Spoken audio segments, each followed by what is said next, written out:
कांग्रेस के घोषणा पत्र को लेकर मंत्री जीतू पटवारी और भाजपा विधायक रामेश्वर शर्मा आमने सामने हो गए हैं। दरअसल मंत्री पटवारी ने घोषणा पत्र का विरोध करने वाले भाजपा नेताओं को मानसिक बीमार बताया, तो वहीं विधायक रामेश्वर शर्मा ने मंत्री जीतू पटवारी का शराब वाले बयान का हवाला देते हुए उनको खुद का चेकअप करने की सलाह दे डाली। देखिए खास रिपोर्ट। कांग्रेस के घोषणा पत्र पर गरमाई राजनीति, कांग्रेस और भाजपा के बीच छिड़ी जुबानी जंग। मंत्री जीतू ने भाजपा नेताओं को बताया मानसिक बीमार। शर्मा ने पटवारी को दी खुद के चेकअप कराने की सलाह। लोकसभा चुनाव में फतह पाने के लिए कांग्रेस ने मंगलवार को मिशन 2019 के लिए अपना घोषणा पत्र जारी किया है।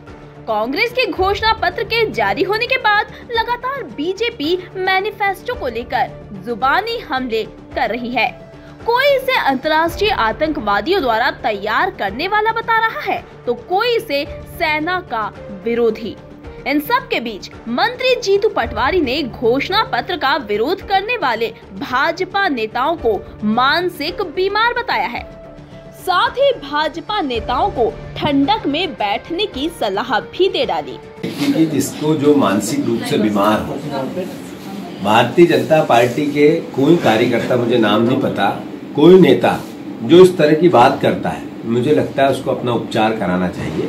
कोई नेता जो इस तरह की बात करता है, मुझे लगता है उसको अपना उपचार कराना चाहिए। कोई नेता जो इस तरह की बात करता है, मुझे लगता है उसको अपना उपचार कराना चाहिए। थोड़ा ठंडक में बैठे, गर्मी तेज है, बोलने से पहले सोचे। थोड़ा ठंडक में बैठे, गर्मी तेज है, बोलने से पहले सोचे। थोड़ा ठंडक में बैठे, गर्मी तेज है, बोलने से पहले सोचे कि आप क्या बोल रहे हो, किस पार्टी के लिए बोल रहे हो, जिसने देश के लिए शहादत दी, जिसके नेताओं ने शहादत दी, आजादी दिलाई। इस तरह की बात करके देश को भ्रमित न करें। ये बताएं कि 5 साल के 2014 के वादों का क्या हुआ नरेंद्र मोदी जी के। झूठ बोलकर, गाली देकर आप बड़े नहीं बन सकते हो। आपको पॉजिटिविटी से देश के सामने विजन रखना पड़ेगा। तो वहीं भाजपा विधायक रामेश्वर शर्मा ने जीतू पटवारी के बयान पर पलटवार करते हुए कहा कि जीतू पटवारी हॉस्पिटल बता दें, हम इलाज करवाने के लिए तैयार हैं। लेकिन पहले ये बताएं कि जब सार्वजनिक मंच से उन्होंने इस तरह की बातें कही थी कि कच्ची भी पियो और पक्की भी पियो, तो क्या उनका मानसिक संतुलन सही है?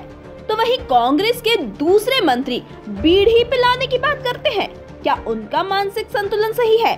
साथ ही जीतू पटवारी को रामेश्वर शर्मा ने खुद का मानसिक चेकअप कराने की सलाह दे डाली। हाँ ठीक है, वो अस्पताल बता दें, किस अस्पताल में हमको इलाज कराने जाना, हम चले जाएंगे। लेकिन जीतू पटवारी जी का मानसिक संतुलन सही है, क्योंकि उन्होंने एक सार्वजनिक मंच से कहा था कमलनाथ सरकार बेटियों के विवाह में 51,000 रुपये दे रही है, कच्ची भी पियो पक्की भी पियो। उनका मानसिक संतुलन सही है। दूसरा मंत्री उनसे कहता है कि बीड़ी भी खाओ पियो और तंबाकू भी खाओ, उनका मानसिक संतुलन सही है। और वो बदतमीजियाँ करें, उनका नेता कहता है कि हम देशद्रोही का कानून खत्म कर देंगे। देशद्रोही का कानून खत्म करना, ये मानसिक संतुलन बिगड़े में आता है कि सुधरे में आता है, ये बताएं।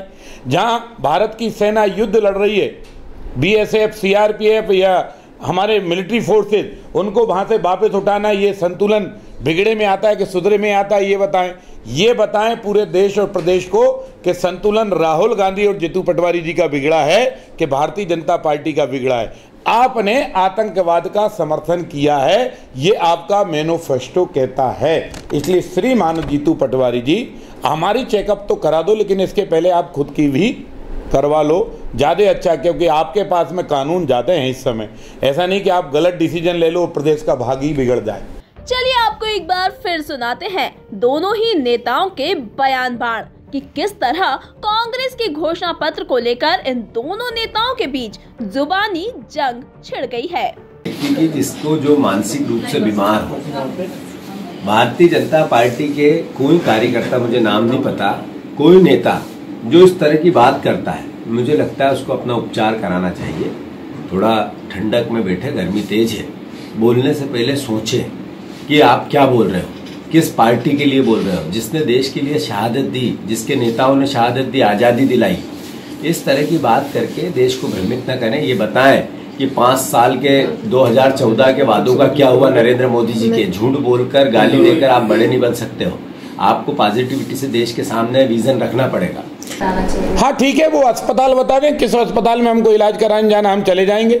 लेकिन जीतू पटवारी जी का मानसिक संतुलन सही है, क्योंकि उन्होंने एक सार्वजनिक मंच से कहा था कमलनाथ सरकार बेटियों के विवाह में 51,000 रुपये दे रही है, कच्ची भी पियो और पक्की भी पियो। उनका मानसिक संतुलन सही है। दूसरा मंत्री उनसे कहता है कि बीड़ी भी खाओ पियो और तंबाकू भी खाओ, उनका मानसिक संतुलन सही है। और वो बदतमीजियाँ करें, उनका नेता कहता है कि हम देशद्रोही का कानून खत्म कर देंगे। देशद्रोही का कानून खत्म करना ये मानसिक संतुलन बिगड़े में आता है कि सुधरे में आता है, ये बताएं। जहाँ भारत की सेना युद्ध लड़ रही है, BSF CRPF या हमारे मिलिट्री फोर्सेज, उनको वहाँ से वापस उठाना ये संतुलन बिगड़े में आता है कि सुधरे में आता है, ये बताएं। ये बताएं पूरे देश और प्रदेश को कि संतुलन राहुल गांधी और जीतू पटवारी जी का बिगड़ा है कि भारतीय जनता पार्टी का बिगड़ा है। आपने आतंकवाद का समर्थन किया है, ये आपका मैनिफेस्टो कहता है। इसलिए श्रीमान जीतू पटवारी जी, हमारी चेकअप तो करा दो, लेकिन इसके पहले आप खुद की भी करवा लो, ज़्यादा अच्छा, क्योंकि आपके पास में कानून ज़्यादा हैं इस समय। ऐसा नहीं कि आप गलत डिसीजन ले लो, प्रदेश का भाग्य ही बिगड़ जाए। कुल मिलाकर कांग्रेस के घोषणा पत्र को लेकर अब जुबानी जंग तेज हो गई है। दोनों ही पार्टियों के नेता एक दूसरे को मानसिक इलाज कराने की सलाह दे रहे हैं। बहरहाल लोकसभा चुनाव के चलते मैदानी जंग के पहले जुबानी जंग तेज हो गई है। Bureau report, MP news, Bhopal.